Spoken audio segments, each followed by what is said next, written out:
I know you're not going to believe this, but I have thoughts today, and I want to bring them to your attention. So here we go. I hope you're ready.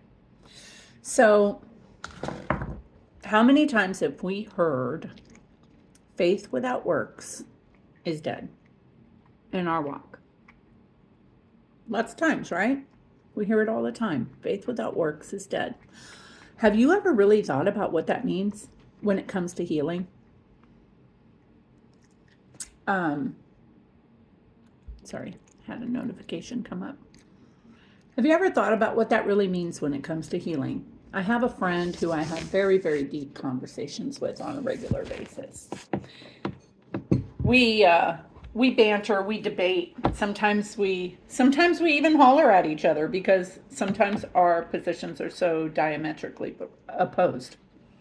And when it comes to healing, that's one of our topics that we are very opposed on.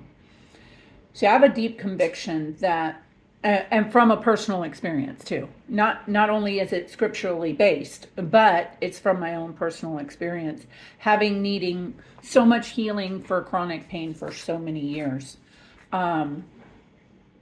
So, hear me out. I can't even tell you how many times I have approached the altar for prayer and deliverance. How many times people have laid hands on me. How many times people have prayed in tongues over me. How many times people have just tried to help me to achieve healing. And sometimes I would get no healing, and sometimes I would get a minimal moment of what it would feel like to be out of pain. But then the pain would always come back. Through the process that I have been going through since pretty much 2000 and maybe 14, yeah, maybe about 2014, of tinkering and adjusting and tweaking my diet. Through that whole time period, it's been a process, and God is teaching me. God is teaching me. He's constantly revealing things to me. It's a process. And the reason why is because I think that's how he has to deal with me, because everything comes in like moments, you know? And let me just start by saying, ever since I've come to Torah, my life has been one sacrifice after another to come into accordance with what God wants for my life. And here lately, my thinking is, God did not create us for bondage. He did not create us to be in pain. He did not create us for cancer. He did not create us for sickness. These are bondages by the enemy. And the biggest way he keeps us in bondage right now is through our diet. Okay? And I know that many people don't want to hear this. And if it's not for you, then turn this video off and go about your day. But if you're like me and you have been struggling for years, wondering, what am I doing wrong? Why do I feel worse the healthier I eat? What is happening with my diet? What do I need to cut out? What do I need to do? Then this video is for you. Because my message is this: faith without works is dead. And you play a critical role in your healing. You go up to the altar and you ask for prayer for the chronic pain in your back, or the chronic pain in your knee, or the chronic pain in your feet, or wherever it is, your migraines, whatever the case may be. And you get a blip of what it feels like to not have that stuff. But then it comes back, and you thinking to yourself, God, why? Why can't I be healed from this? So then you go down the whole deliverance road. Maybe you're holding on to anger. Maybe you're holding on to unforgiveness in your heart, whatever the case may be. So you go down that road, and still no healing comes. No true healing comes. And it is only when we stop doing the things that are harming us in the first place, because God did not create us to be that way. That means we're doing something that is making us that way. You hearing me?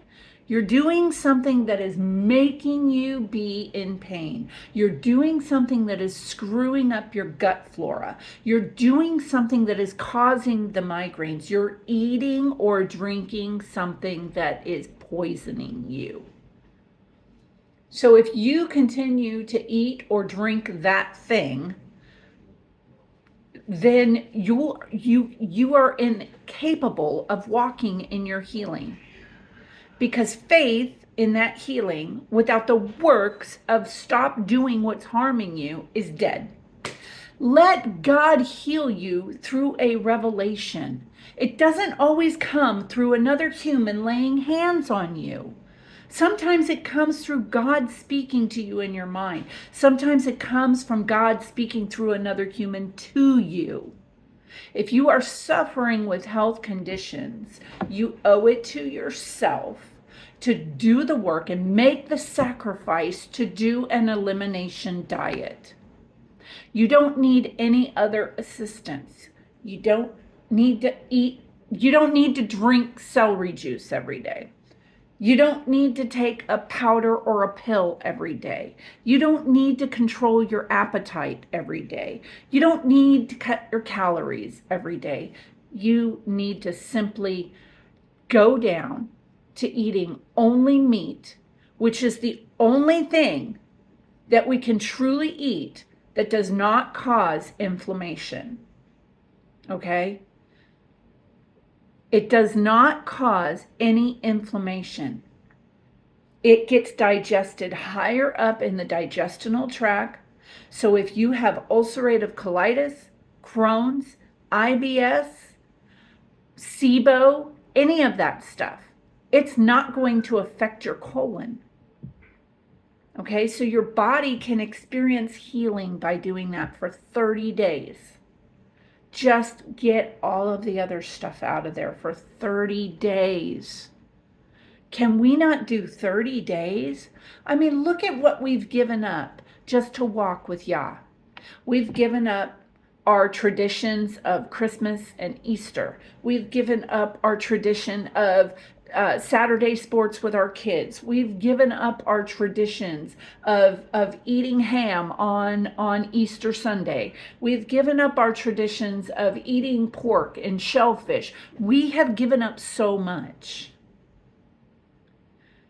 We have given up Hollywood entertainment, but we have not given up food entertainment.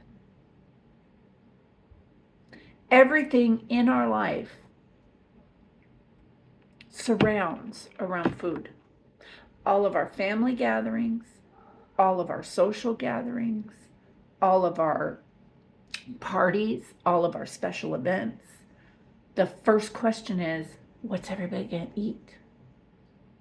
In fact, I'm having Sabbath tonight, and it's all surrounding food because I've got to come up with a Hanukkah meal on carnivore.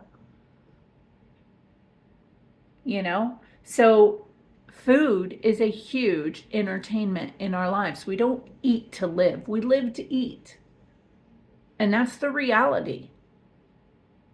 We see something, it's enticing to us, we lust after it, and we go eat it. And I did that for years, knowing that I was going to suffer a consequence if I did it. It wasn't until I died to myself and decided to allow God to heal me through the carnivore diet. The carnivore diet didn't heal me, and I didn't heal myself with the carnivore diet. Yahweh revealed the carnivore diet to me through other people I was listening to. I wasn't even looking for it when I found it. Okay? What I'm saying to you is that faith without works is dead, and they need to work hand in hand when it comes to your healing. Okay? That's how it worked for me. And it was a process of understanding. God needed to make me understand why these things were bad for me. Then you pray to God to take your desire for those things away. The same way you pray to God to take your lustful eyes away from you. The same way you pray for God to take your rebellious nature away from you. You pray for him to take things away from you that aren't healthy for you.